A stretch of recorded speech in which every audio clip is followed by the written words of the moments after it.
Hello, I haven't done a guitar talk in a while, and I thought I'd do one. I want to talk, but towards the end of the video about um, a diagonal G scale.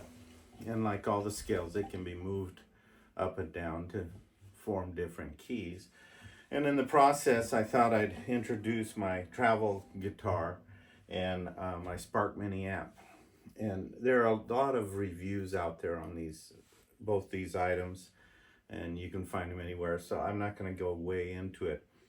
But what I have here is a Donner. It's called a Donner Hush, and it came to me as a 6-string steel string electric, and it comes equipped with a preamp and headphones and everything, so you can just plug headphones into it and play silently and hear through the headphones, and then as well as through the amp. And in the process, I have to kind of play with everything, so I did, and I'll talk about that. But this is the case, just so you can see how small it is.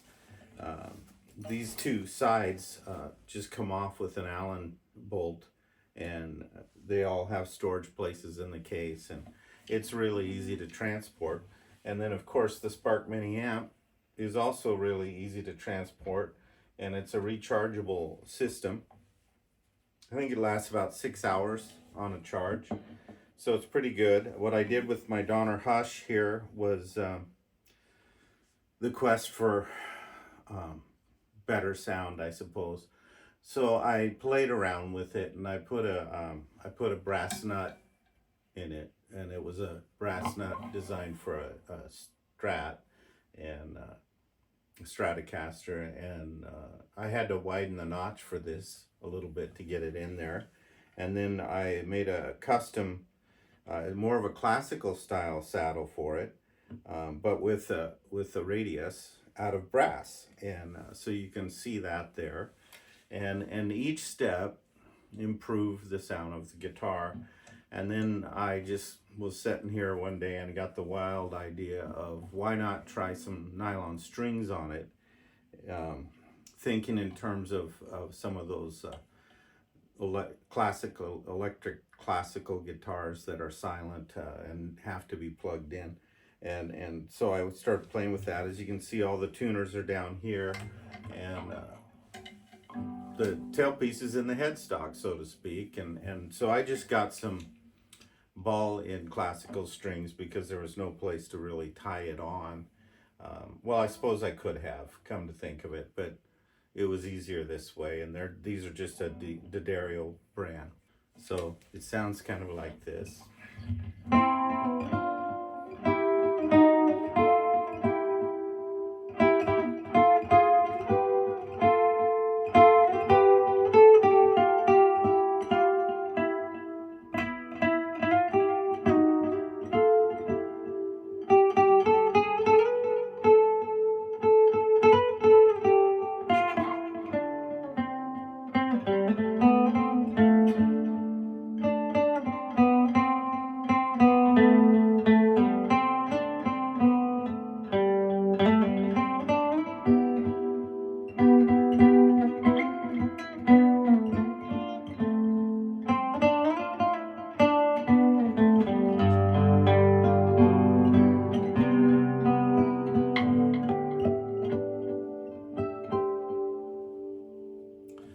And well, it sounds exactly like that, not just kind of. And I thought that would be a great opportunity for you to hear what a Spark Mini sounds like without being run through anything else. So that's on its own. It also can work a lot like a foot pedal. It's got if you're using the app, it's something like 10,000 different possible voices through your cell phone app, Bluetoothing to the Spark Mini. And when you plug it into a larger sound system, the sound quality increases because the better speakers and etc. But that's it, just right through this Spark Mini. So it's a great travel amp, great travel guitar. And even when so I usually, if I'm going to take this guitar, I take the Spark Mini, I take them both together. I don't really like, personally, the preamp in this instrument that much. When you plug it in, the headphones, and it just doesn't thrill me. But if I plug the headphones into the Spark Mini, I get a really full, beautiful sound when I'm playing. So I like it for that, if you're curious about anything like that. Now let's get to the G scale. And also, uh, I might add before I do the G scale, if I was starting fresh on this, I probably would have put the nylon strings on first before I changed the bridge and the saddle and all of these things, to see if I was satisfied just by doing that. I think I would have been happier changing the strings first. On the other hand, I think I got a good sound quality by doing what I did. So when we talk about the G scale, so we did, you'll remember I started with a scale from an open G chord. And remember, let's say I wanted to play a song in A, I'd simply put the capo at the 2nd fret, and that same scale becomes an A scale. And you could go clear up here, then it's a C scale, and so on. So you could have B flat, B, all of those. So if we go back to the first position, that open G scale, which I covered in a different video, and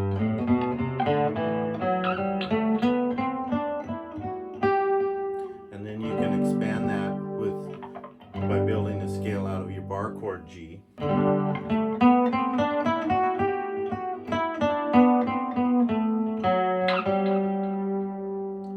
And now we'll look at a diagonal scale.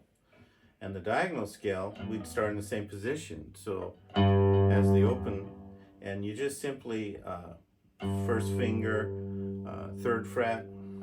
I use my 3rd finger, 3rd finger, 5th fret, and then a slide. And this is, by the way, this diagonal scale is a pentatonic scale, which uses the 5 pretty notes of a scale. Scale's normally an 8 or 7 note scale with the octave, making it an 8 note. This is a pentatonic, 5 notes. And what's nice about a pentatonic scale with 5 notes is you can pretty much do anything with those 5 notes and fit in the key that you're playing in, and not sound like you're making any atrocious mistakes. So it's a nice way to get started in a song, and then you can add your other couple notes after. So we get back to this. Perhaps I should just show you.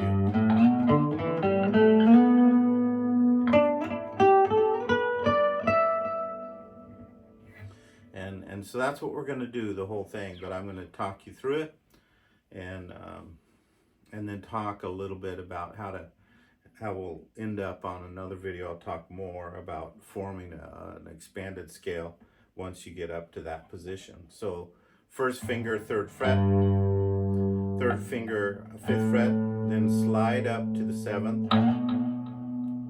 So that's your first move. And then first finger, 5th fret on the 5th string. And then 3rd finger, 7th fret on the 5th string. Then you go up to your 4th string, 1st finger, 5th fret, 3rd finger, 7th fret, and a slide. So your slide is every other string.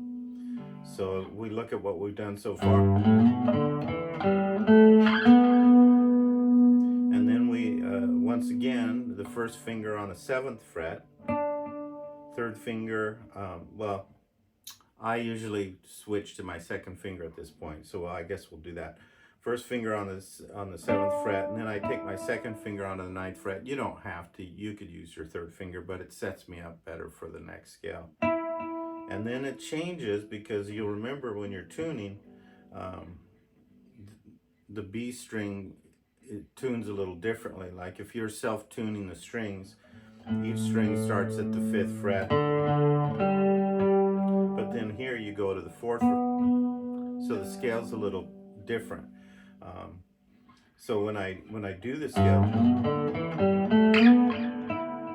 then instead of going here onto the 7th fret, I'm going to go to the 8th fret with my 1st finger. the 10th fret, and then a slide to the 12th fret, and then the first finger at the 10th fret and third finger at the 12th fret. So that's the pentatonic in G, and it's really useful for moving. We have a scale here, we have a scale here, and as we work up this, we have a couple different scales in the middle we'll be able to work on, which will be the next video.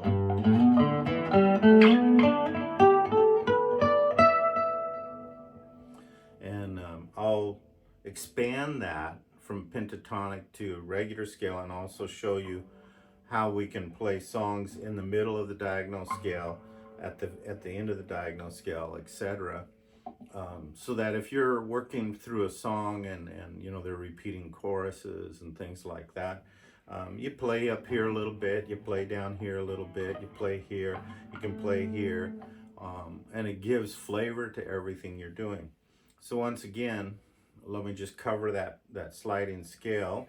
So first finger, 6th string, 3rd fret, 3rd finger, 6th string, 5th fret, slide up to the 7th, and then take your first finger to the 5th string on the 5th fret, and then your 3rd finger on the 7th fret, 5th string, and then you go up to the 4th string with your first finger on the 5th fret, and then onto the 7th, and you slide up to the 9th, and then you're going to your G string, the 3rd string at that point, with your first finger on the 7th fret, and then I use my 2nd here. The frets are closer together, and it also allows me to set up for the shift. And then that's my 2nd finger, 3rd string, 9th fret, and then I go to the 8th fret, 2nd string, 1st finger, and then 10th fret, 2nd string, 3rd finger, and then I slide to the 12th, and then once again on that next string, I'm on the 10th fret, 1st finger, 1st string, and then the 12th fret would be my 3rd finger on the 1st string, and it works like that.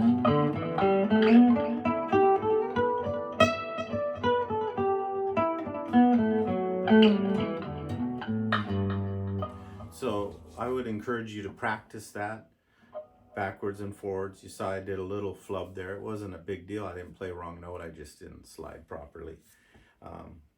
And once again, the excuse for that is talking and playing at the same time is just weird for me. So I recommend you practice that scale backwards and forwards.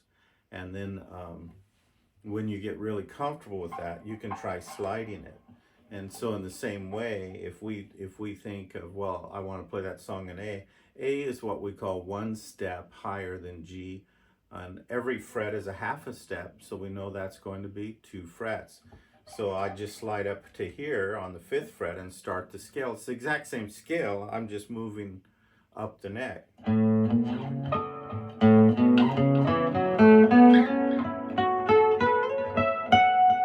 that's an A. And the same deal, you want to go up to B.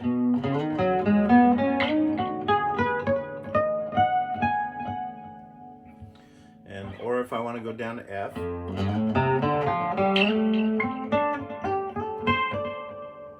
And it works like that, and you can move it back and forth. Once we get through with, I have a couple, next video, I want to talk about how to build a song up in the middle of that diagonal scale and at the end of that diagonal scale using scales that are found in both places.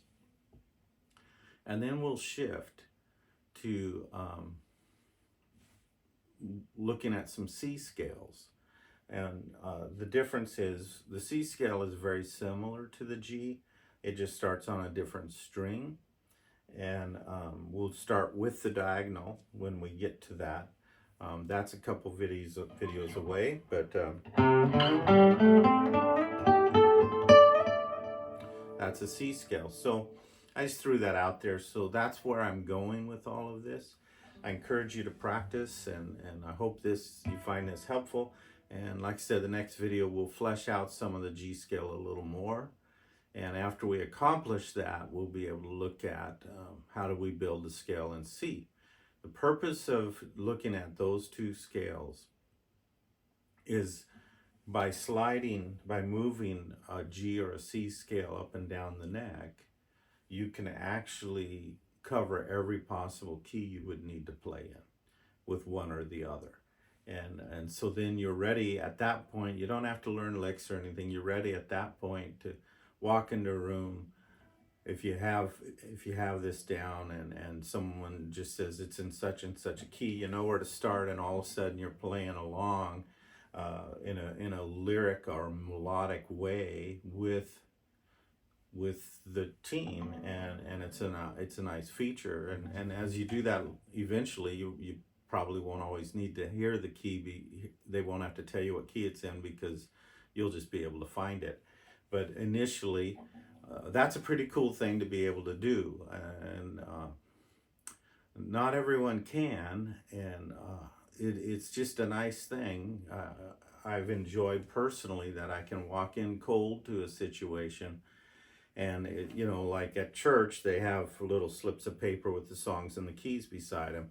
I just sit down and look at it. Whenever it starts playing, I'm using a proper scale for the right key. And I might start with a pentatonic situation, like I just showed you with the 5 pretty notes. And I'm just playing the song, just boom. And I haven't practiced it, I haven't thought about it. I'm just doing it. And that's because there's a foundation of scale knowledge that's essential to good guitar playing. I've talked in other videos, shortcuts are great if you want to just show off. But if you want to be able to walk into any situation and play, you need a good foundation of scale knowledge. And I've used that foundation of scale knowledge, just in case anyone's interested. I've used it in Ukraine, where I could just walk in cold and play their songs with them in their key that I had never heard before. I've used it in Africa, in I don't know, 3 or 4 different countries in Africa. Same deal. They're playing a song, and I can just sit in and start playing with them, because there's a foundation of scale knowledge. That doesn't come via shortcut. That's something you have to work at. If you don't want to work at it, this isn't the video for you. So I hope you enjoy that, and you will find it useful if you practice. And great things are done in 15 minutes a day of practice. So until the next video, Lord bless you, and have a good experience.